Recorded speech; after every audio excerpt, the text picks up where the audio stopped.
Bismillahirrahmanirrahim. Assalamualaikum warahmatullahi wabarakatuh.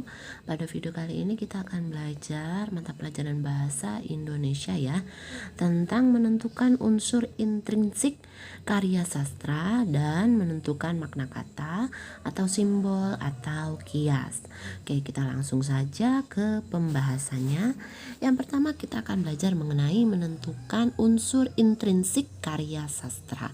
Nah, kita cari tahu terlebih dahulu apa sih unsur intrinsik itu. Nah, unsur intrinsik adalah unsur yang membangun karya sastra.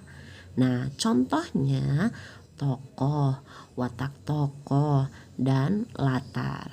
Nah, yang pertama akan kita bahas adalah tokoh. Nah, tokoh adalah orang yang melakukan perbuatan dan mengalami peristiwa dalam sebuah karya rekaan. Jadi intinya tokoh ini adalah orang yang ada di dalam cerita.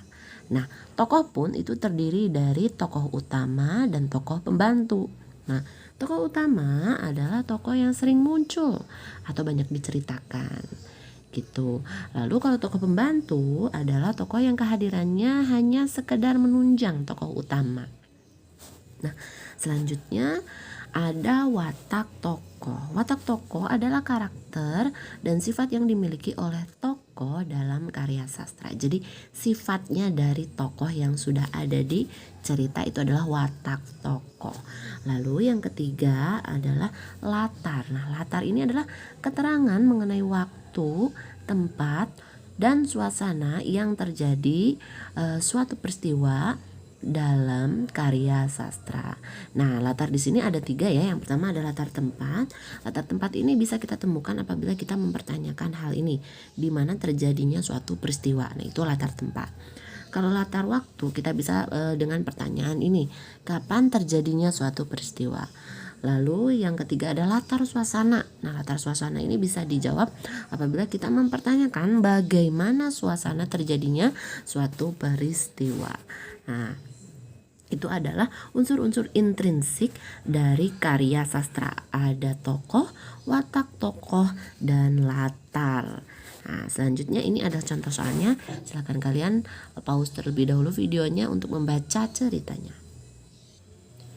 Oke, kalian sudah kan membaca ceritanya? Nah, kita langsung jawab saja pertanyaannya. Yang pertama adalah tokoh utama cerita di atas adalah siapa yang sering diceritakan dalam cerita ini? Mardi ya. Nah, berarti jawabannya yang B. Oke. Nah, yang kedua, watak tokoh Mardi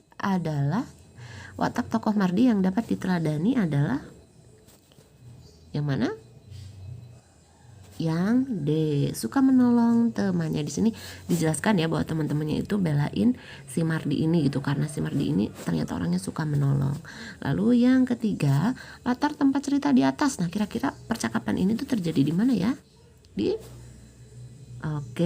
kelas. Nah, berarti jawabannya yang A. Nah, seperti itu cara mengerjakan soal tentang unsur intrinsik. Selanjutnya kita akan maju ke materi selanjutnya, yaitu menentukan makna kata atau simbol atau kias. Nah, kata yang bermakna tidak sebenarnya itu ada 2 ya.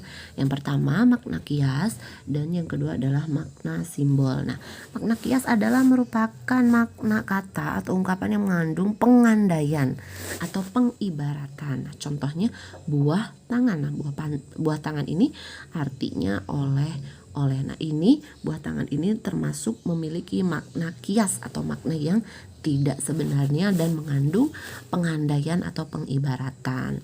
Oke, yang kedua adalah makna simbol, merupakan makna kata yang mengacu pada makna yang telah disepakati sebelumnya.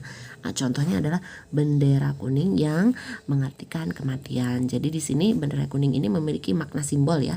Jadi apabila ada bendera kuning yang berkibar itu namanya simbolnya kematian. Nah, seperti itu. Oke, kita langsung ke contoh soalnya ya. Nah, di sini ada syair, silakan kalian baca dulu syairnya.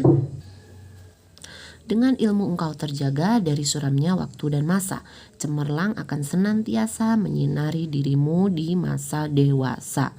Nah, pertanyaannya adalah maksud kata suramnya pada syair tersebut adalah yang D gitu, kesulitan. Jadi suramnya ini artinya kesulitan, dari kesulitan waktu dan masa. Nah, Seperti itu. Oke, contoh yang lain, tinggi hati, akalnya kurang, menyangka dirinya pandai seorang, takdir tidak membilang orang, dengan manusia selalu berperang.